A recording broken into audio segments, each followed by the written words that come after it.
Hello, welcome to Pastime Workshop. In this video, I make wings for my planer cart. When I upgraded to the DeWalt 735, I used the 12-inch wings that came with the planer. When I planed longer boards, I had more snipe than what was acceptable. I thought if I had longer wings, I would get less snipe. I needed the wings to fold down on the cart, so I was limited to about 24 inches. If I could make them longer, I would. I was able to get 26 inches on the infeed and 30 inches on the outfeed. Let's watch the video and see what happens. What I need to do here is I'm going to put a 24-inch infeed and hopefully a 30-inch outfeed. It all depends on when they fold down where they sit. So to do that, I've got this, which is I'm going to use 3/4 material, and you can tell that, well, you might not be able to see it, but it is just barely under the straight edge. By the time I put a piece of Formica on the top, it's going to be even less than that. So I think I'm going to be okay.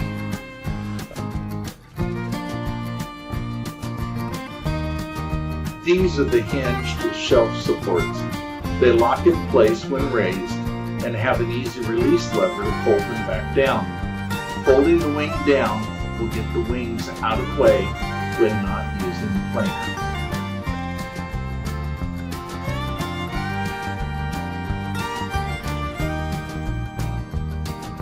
I attached the hinges temporarily so I could set the plywood in place and mark the underside for placement of the hinges. I wasn't worried about the placement, as mounting the hinges on the wing first would put the hinges in the right place. Now it's time to put the wings together. I cut some braces I could attach to the plywood to hopefully help keep the plywood straight. I glued these in place and screwed them together from the top. This particular plywood tends to bow. I know this because it's what I put on the walls of the shop, and I had some pieces that looked like the side of a boat. So I've been cutting them down to smaller pieces that I could possibly flatten and use. The whole planer cart is made from those pieces. I drilled a countersink hole in the plywood, then followed that by pre-drilling the hardwood. I put the screws in by hand to make sure I didn't over-tighten and split the hardwood.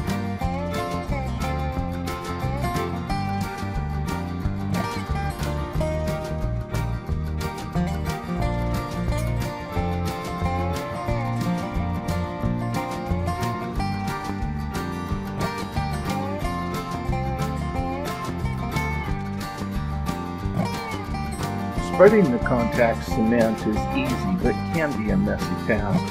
I like using a plastic scraper rather than a brush or roller because I can clean the plastic scraper. The other two I would just throw away. I find acetone cleans up contact cement easily.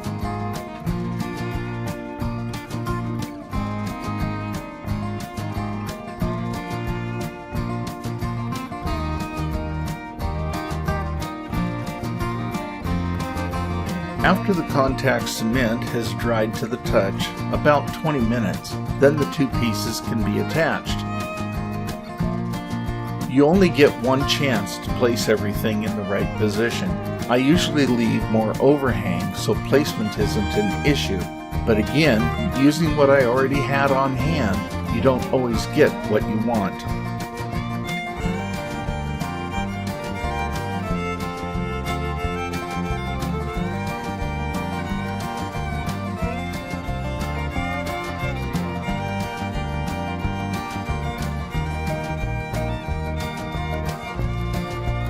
After placing the laminate on the plywood, I use a roller to apply pressure.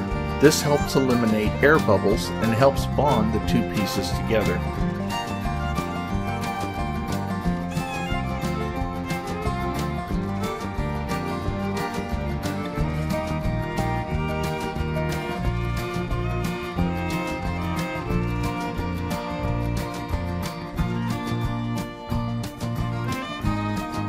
I had to figure out some way to keep the unsupported end of the wing from flopping around while rolling and applying pressure. The 2 drills worked great.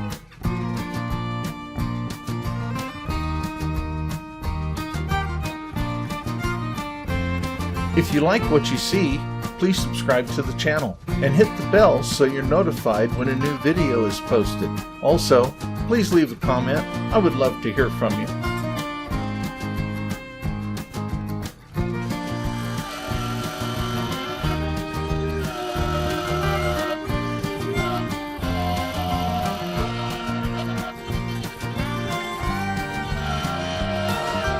I used the palm router with a flush trim bit to trim the laminate. You'll notice that I would back the router up every so often. I did this attempting to get the smoothest edge I could. That way, when I take the sharp edge off the trimmed laminate, I wouldn't catch and tear the sandpaper.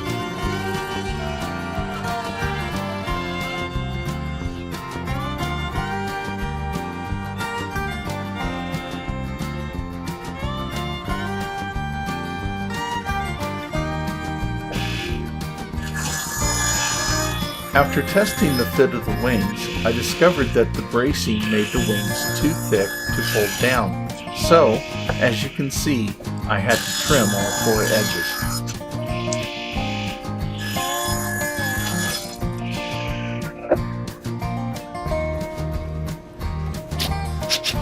After I remove the hinges, I can mount them to the wing. I had already done one side and found I needed to leave space along the side of the hinge and the hardwood brace. I used a 3/8 spacer to make sure I left enough room. I had marked the wing where the wing meets the side of the cart. Then I clamped a scrap board on the marks so my placement of the wings would be in the right place.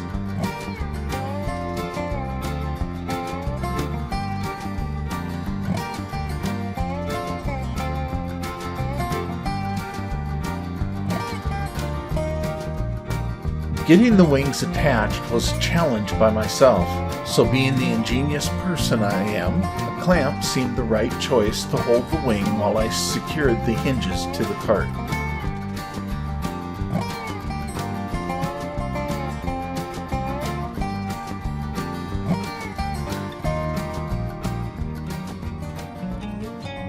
Here are the in-feed and out-feed wings on the planer cart. With the wings, I have added 26 inches of in-feed and 30 inches of out-feed surface. The 12-inch wings that came with the planer just don't add enough support. But by adding longer wings, there is more support for the wood going through the planer. With more support, snipe is reduced.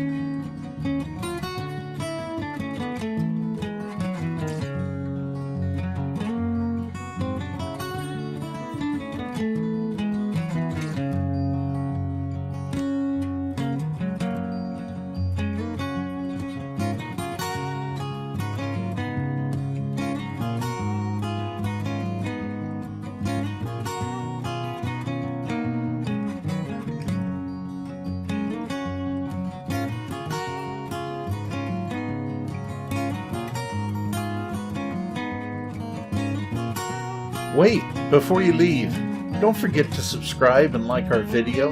It really helps us out. Oh, and visit our website for merch and sign up for our newsletter too. We'll see you next time.